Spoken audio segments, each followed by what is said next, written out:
G'day guys, and welcome back to another episode where in this one I'm going to take you through my top 10 tips for buying a new caravan.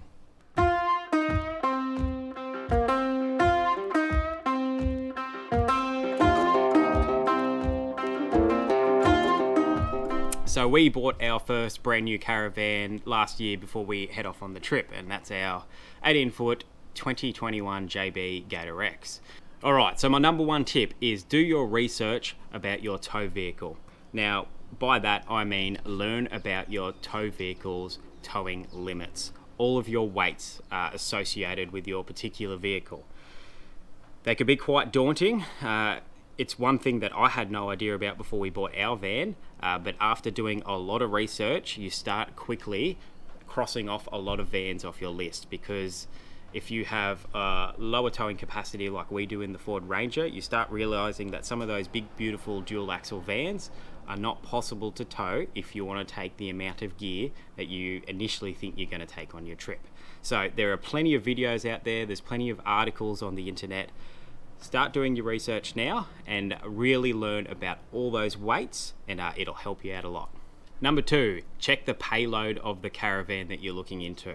So in our instance, our caravan has just under 500 kilos of payload. Sounds like a lot, right? 500 kilos, half a ton. There's no way we could take half a ton of stuff with us in a caravan. Wrong, unfortunately. Look, the average family, I personally would say you need around 500 kilos.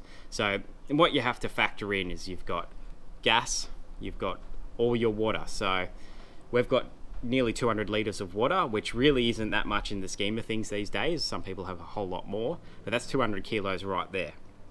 Then you've got, whether you've got jerry cans, you've got a firewood holder, you've got any accessories that you're going to add on after, and all of your belongings, all of your food, it all adds up really quickly. So the bigger payload that you have on a caravan, the better, in my opinion. Number three, when you're setting a budget, allow for extras. To be honest, there's not many caravans these days that you go in there and you pick up and it's exactly how you want brand new. Most of the time you're going to go into the dealership, you'll find the particular van that you like, then they're going to start rolling out all the options, and a lot of them are really good and they're going to be hard to say no to.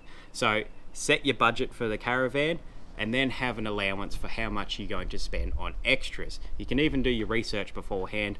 A lot of that stuff's on the internet already with your caravans and your extra water tanks and bigger battery systems.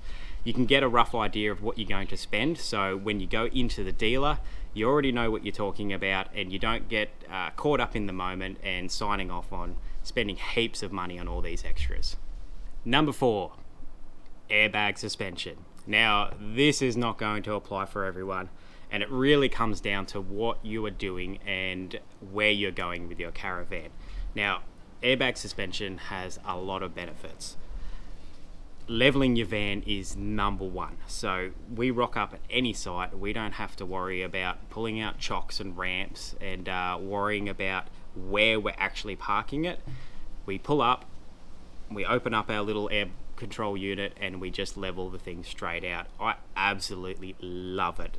Before buying this van, I would have told you that it's definitely unnecessary and pretty much don't worry about it. Our particular van already had it fitted to it, so yeah, but being on the road, it's fantastic. The other thing is how smooth the ride is with the airbag suspension. So not everyone's going to go on rough roads. We have. We did Oodnadatta, we've done Gibb River, and we've done a heap of sort of driveways into stations that are really corrugated and rough. And I tell you what, the airbag suspension really saves a lot of damage in the van. It takes a lot of shock out of all the rest of the structure of the van and saves a lot of things breaking inside. So I absolutely love it. Now, the downside of air suspension is it's obviously a lot more expensive than your standard suspension, and sometimes that's just not in the budget. Look, it's not a deal breaker, but if you can afford it, I do highly recommend it. All right, number five, dust suppression. I can't even say. A dust.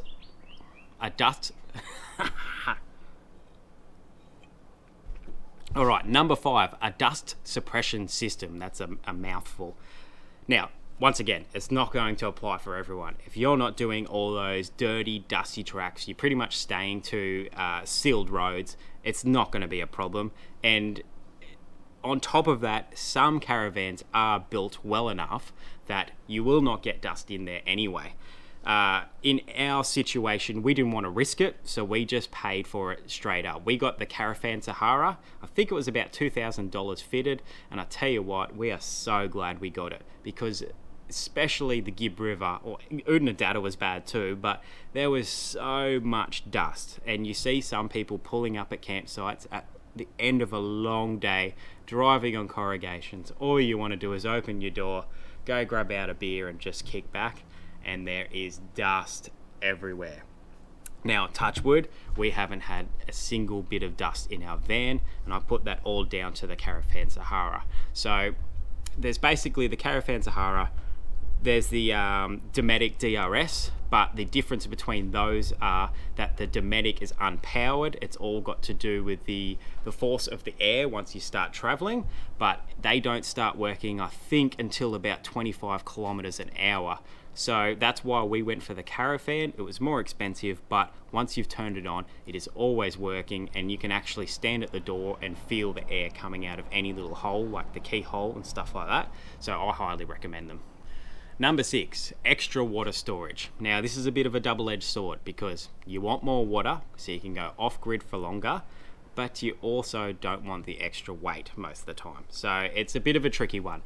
Do your research with your payload, see how much you've got left to play around with, but water is king when you're free camping. You will be surprised how quickly you can go through it sometimes, and how precious it is. So if you can afford weight-wise to add another tank or two, I definitely would do it. Number 7, dark materials on all the touch points. Now, what I mean by that is, walk into the caravan, feel where you're putting your hands as you're walking in, watch the kids as they go around the van, especially the faces of their bunks where the ladder is. What happens is most of the caravans, well, a lot of them anyway, have white walls and white faces of everything. It's simple, it looks clean, it makes it feel bigger. But honestly, it is so dirty. You should see the state of our van. Touch points for us are, say we've got a little nib wall just as you come in the door. You've got a handle on one side, but the way the door swings as you're coming in, you don't naturally grab that handle. You naturally put your hand on that little nib wall. So it has got all these brown marks from where the kids and us, we're guilty of it too, walking in, grabbing it as we pull ourselves up the step. Then you have things like the face of the bunks, like I said before, the kids' ladder, dirty feet after we've been beach camping, out in the dirt, middle of the country, just absolutely horrible. So do yourself a favour, walk yourself through the van, take a bit of time, check where all those touch points are, and make them a darker material. It is one of my biggest regrets in our caravan, because we are constantly scrubbing those white surfaces. Number 8, the battery capacity. Now, you're probably thinking I'm going to sit here and just say, get the biggest battery system you can possibly get. But no, that's not the case.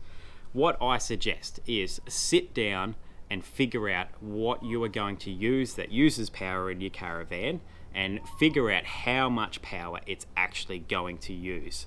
So in our van, we have a 200 amp hour lithium, which before buying this van, I thought that was amazing. Now the problem is we have a compressor fridge, so it constantly draws from that 12 volt battery. In hindsight, we should have gone for at least 400 amp hours. We're now later on down in the track, we're sort of used to doing it now. We also have a generator, but I really wish we had have gone for that second battery and just got a bigger capacity with our batteries. Now, it's hard because it wasn't until we got on the road living in the van that we actually figured out how much that fridge uses and draws.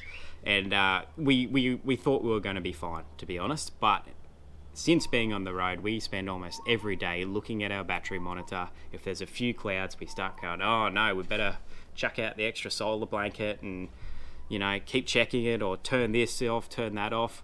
Now, the other reason why we use a fair bit of power as well is while Erin edits our videos, we have to have our inverter on because the program she uses draws that much power from the computer that it's constantly flattening the battery. So she pretty much sits there editing with our inverter on. Now, in saying all that, sometimes that's not for everyone. I know people who have a van with a 3-way fridge. They use gas for all their cooking. They don't run an inverter. Sometimes they don't even have an inverter. They don't use any appliances that draw much power. So really, all you're using your battery for is watching TV, a couple of lights, and for your hot water system. So, you know, turning it on and off.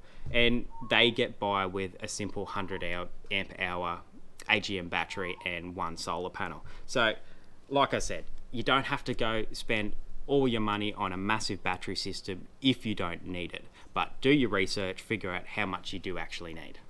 Number 9. Now this one backs up the last one about battery capacity, and this is extra solar.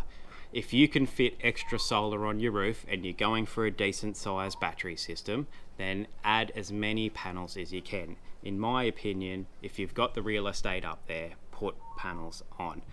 There's no point in having a massive battery system if you cannot put the charge back into it. So you can have a massive battery system, but if you don't have enough solar on the roof and you have quite a few cloudy days, which happens quite a lot on the road, then you can run into trouble quite quickly. You'll just keep draining those batteries out and you'll never get enough charge to fill them back up. So if you have the space and the money for it, add extra solar. Now, number 10, and my final tip, is get yourself an articulating tow hitch. Now, in our case, we have the Cruisemaster DO35 on our van. That, along with the DO45, I believe is the best hitch on the market. Now, there are other brands out there, and they all do a very similar job, but I love the Cruisemaster of how the pin works and how easy it is to hook your van up. Now, the reason I say one of these is safety. Nobody wants to have a crash in their van or roll their van over, but unfortunately every now and then it does happen. And if you do find yourself in that situation, if you have the traditional tow hitch and tow ball, if you start rolling your van, unfortunately most of the time you're going to roll your car over as well. So if you have one of these hitches, and they're not all that expensive, if you have one of these hitches, if you flip your van in an unfortunate situation, you're most likely not going to flip your car as well, or you have a better chance of not flipping your car anyway. So for that little bit extra money, you get that peace of mind. So I highly recommend one of those tow hitches. Well, there you go, guys. That's my top 10 tips. Now, like I said in the start of the video, they are our personal tips that helped us, and they're not going to apply for everyone, but I hope they help you out. And if you have any tips of your own that I didn't mention, make sure you drop them in the comments below. I'd love to hear what you think. You know, when we do eventually change vans, there might be some things that you can tell me that are going to help out. Anyway, guys, if you liked that video, give us a thumbs up, leave us a comment, make sure you hit that subscribe button, and we'll catch you on the next one.